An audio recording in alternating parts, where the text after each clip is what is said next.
This protocol outlines sample preparation for AFM imaging of extracellular vesicles in hydrated and desiccated forms, their electrostatic immobilization, surface scanning, vesicle identification, and data analysis and interpretation.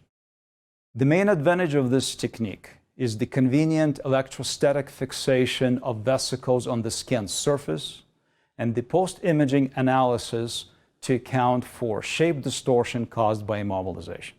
The obtained vesicles sizing results are consistent with the gold standard cryo-TEM imaging, which remains a costly and challenging technique.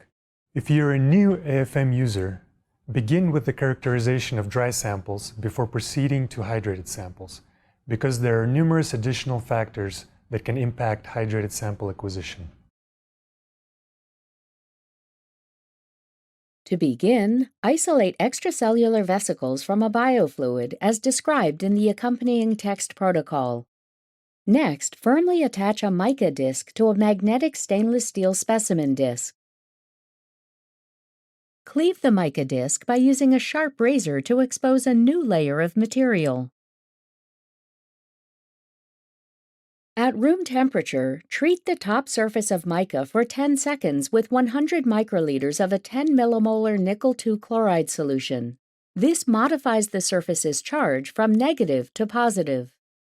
Blot the nickel-2 chloride solution with a lint-free wipe or blotting paper.